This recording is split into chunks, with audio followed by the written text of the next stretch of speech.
Bismillahirrahmanirrahim. Assalamualaikum warahmatullahi wabarakatuh. Innal hamdalillah nahmadu wa nasta'inu wa nastaghfiruh wa na'udzu billahi min syururi anfusina wa min sayyiati a'malina. May yahdihillahu fala mudhillalah wa may yudhlil fala hadiyalah. Asyhadu an la ilaha illallah wa asyhadu anna Muhammadan abduhu wa rasuluh la nabiyya wa la rasula ba'dah. Allahumma shalli wa sallim ala sayyidina Muhammad wa ala ali sayyidina Muhammad. Baik, kawan-kawan sekalian, kita akan meneruskan materi kita, materi Bahasa Indonesia, teknik menulis.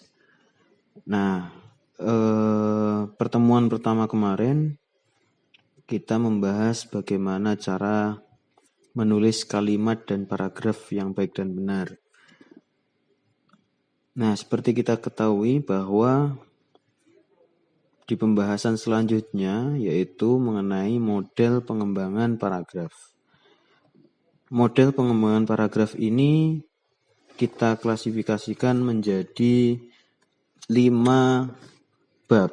Yang pertama tentang paragraf klasifikasi, yang kedua paragraf komparasi, yang ketiga adalah paragraf deskripsi, yang keempat adalah paragraf definisi, dan yang terakhir adalah paragraf atau perpaduan paragraf. Jadi menggabungkan antara paragraf satu dengan paragraf yang lainnya. Baik, untuk kali ini kita akan mendalami paragraf klasifikasi. Apa sih dan bagaimana pengertian paragraf klasifikasi?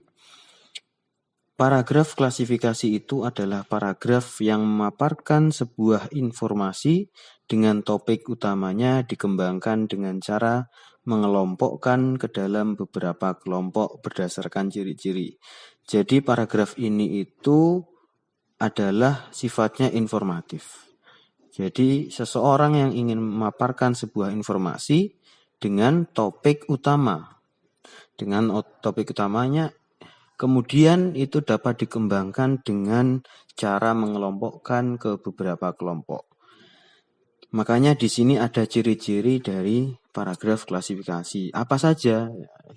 Sekitar ada 3 ciri-cirinya. Yang pertama adalah paragraf klasifikasi ini menggunakan ungkapan-ungkapan digolongkan atau dibagi atau diklasifikasikan dan lain sebagainya.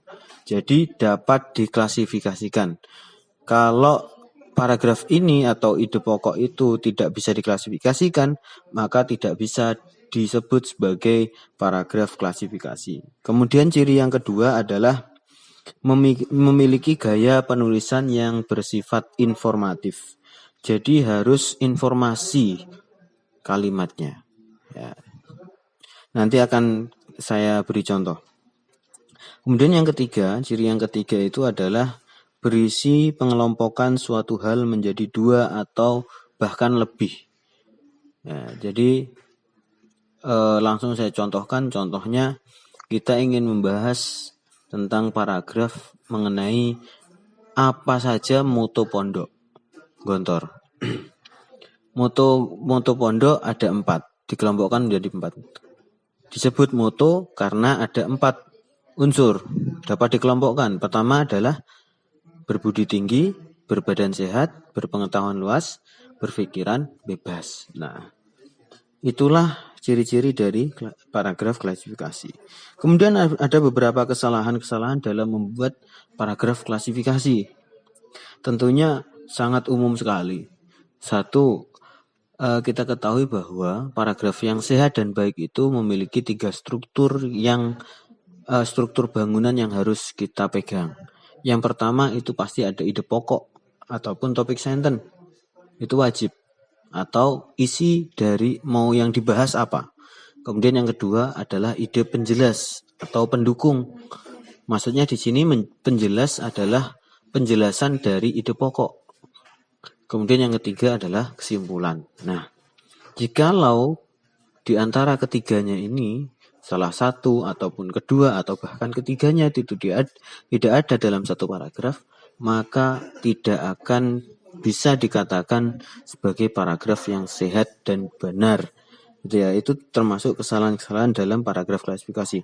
Termasuk juga paragraf klasifikasi ingin membuat paragraf klasifikasi, namun ide pokoknya tidak menunjukkan bahwa ide tersebut adalah ide dari paragraf klasifikasi. Tapi yang dibahas itu mungkin paragraf deskripsi atau definisi atau komparasi dan lain sebagainya. Dan seperti itu. Baik. Saya contohkan dari paragraf klasifikasi. Dalam hal pendidikan, Gontor memiliki 4 moto yang harus dipegang oleh para santri. Jadi ide pokoknya itu adalah moto Gontor. Moto Gontor itu ada 4. Jadi 4 moto Gontor ini yang wajib dipegang oleh semua santri. Ini namanya ide pokok. Kemudian ide penjelasnya apa? Ide penjelasnya adalah pertama, yaitu berbudi tinggi. Maksudnya berbudi tinggi ini adalah salah satu moto yang harus diutamakan atau modal utama dalam kehidupan sehari-hari. Tanpa berbudi tinggi, maka seseorang itu tidak ada artinya, seperti itu. Kemudian yang kedua adalah berbadan sehat. Selain berbudi tinggi, anak-anak atau santri itu harus berbadan sehat. Kenapa demikian? Karena berbadan sehat itu adalah modal utama untuk mengikuti kegiatan-kegiatan yang ada di pondok. Jikalau santri tidak berbadan sehat, maka tidak akan bisa mengikuti kegiatan-kegiatan pondok, seperti itu. Kemudian yang ketiga adalah berpengetahuan luas. Maksudnya berpengetahuan luas itu adalah sesuatu hal yang mutlak dibutuhkan. Karena santri itu dididik untuk menjadi pemimpin. Jika pemimpin tidak bermodalkan pengetahuan luas, akan melakukan banyak kesalahan dalam menentukan kebijakan. Kemudian yang keempat, berpikiran bebas. Yang dimaksud di sini adalah berpikiran yang tidak seenaknya saja atau sebebas-bebasnya yang dipahami oleh orang liberal. Karena berpikiran bebas ini sering sekali disalah artikan oleh para alumni, bahwasanya ya kita berpikir secara bebas saja gitu. Tapi maksud berpikiran bebas menurut Gontor itu adalah berpikir yang kreatif. Tentunya harus ada atau diawali dengan berpengetahuan luas. Baru setelah itu berpikiran bebas. Nah, itu termasuk ide penjelas yang keempat tadi. Kemudian apa kesimpulannya? Nah, kesimpulannya seperti ini. Dalam prakteknya 4 moto yang harus dimiliki oleh semua santri dan harus dijalankan bersamaan. Tidak boleh santri menjalankan 1 saja atau 2 saja atau 3 saja, tapi harus dijalankan selama bersamaan. Maksudnya keempat-empatnya ya harus dijalankan. Nah, itulah contoh dari paragraf klasifikasi. Intinya dari paragraf klasifikasi adalah mengklasifikasikan sesuatu, gitu ya, mengelompokkan, gitu ya. Baik, itu saja yang dapat saya sampaikan. Kurang lebihnya saya minta maaf. Assalamualaikum warahmatullahi wabarakatuh.